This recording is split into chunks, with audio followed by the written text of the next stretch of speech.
I'm on stage here in Paris, and in front of me are 13 prototypes that we've worked with amazing visionary athletes to begin to think about the future of the design of footwear. We call this project A.I.R, and that stands for Athlete Imagined Revolution. And the goal of the project was to think beyond today, beyond Paris 2024, and begin to show the future of what footwear can look like. And really working directly with athletes and studying and working directly with them. These are not just their performance shoes, it's blending performance with their persona, right? So that is what I'll call a new alchemy. And that alchemy is for example, Mbappe's dreams as a football player. What is his ambition? What does he want to do? And then we combined that ambition, that dream, with our own Nike invention, innovation and design, imagination, now partnered with cutting edge technologies and tools.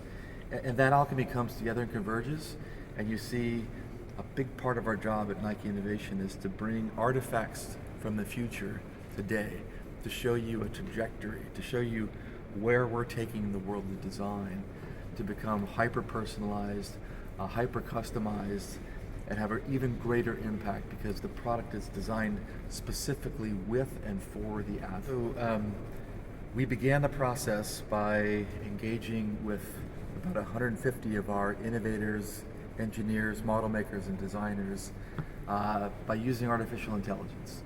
And we began using AI to try to think about mood boards and try to think about inspirational images, a vibe, if you will. So we actually brought our athletes into, in some cases, a Zoom call or in person. And we began to create prompts together with large language models that conjured quick images. And because of the pace and the fidelity of those images, we were really quickly able to move from a series of 100 plus mood boards into a design.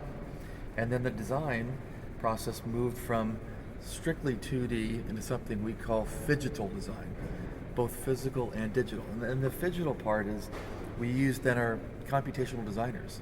And computational designers are using mathematic algorithms and 3D design programs to take those 2D images and make them become 3D. And so, the process then moves, we're able to quickly print now with generative 3D printing machines we have at Nike. Getting samples and protos used to take weeks and months. It now takes hours and days. And so we moved from 100 AI images to roughly 25 small maquettes, if you will.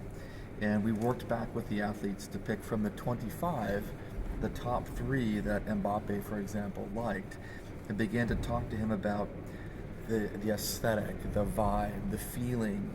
And then from there, we got to our final solution, which is the combination of, I like to call it the Concorde, if you will, or the jet fighter.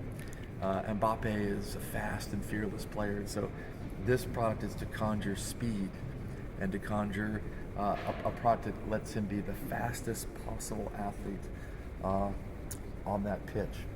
And so our sample room, our model making room, does an amazing job of pulling all this data together and making these physical models look quite beautiful. So again, what would have taken, weeks to months now takes days and weeks to make these things come to life. Another amazing French athlete, Wemby, the basketball player.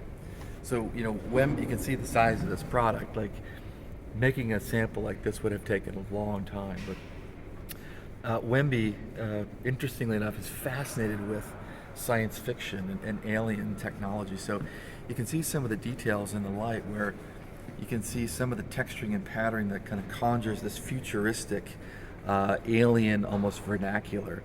In this case, we took the Zoom airbag under the foot, which gives him that pop and lift off the court, but also wrapped it around as a cradle to help lock him into this platform because he's got obviously a large foot.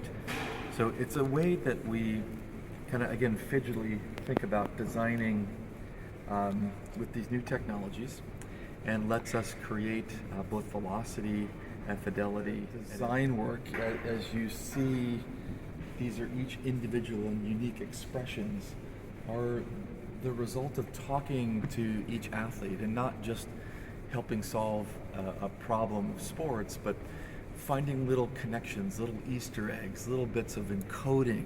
So if, for example, if I walk down here to Faith's shoe, Faith, of course, is a miler, and she loves to train in our trail product. And so when you look at this product, you can see this sort of influence of a trail running shoe, but you also see sort of this exaggeration of fragmentation of what a future trail shoe can be. And if you look closely, you can see some of the beading work. She talked a lot about the beading culture and how that meant for her a connection to community. And what I love on the back is we have this little swoosh that's cradled inside of another swoosh, and that represents her child. So all these little Easter eggs are found throughout these products. So it's a way of having it be both a performance piece, but also a big part of their personality. And I think that's a part of the future of designing for Nike, is that it's this intimacy of not just asking the athlete to wear what we make, but working with us, co-creating, co-conspiring, so that these products become as unique to them as their fingerprint. And I think what that gives them is an amazing sense of self-confidence that we have solved their problem, but given them a sense of personality as well.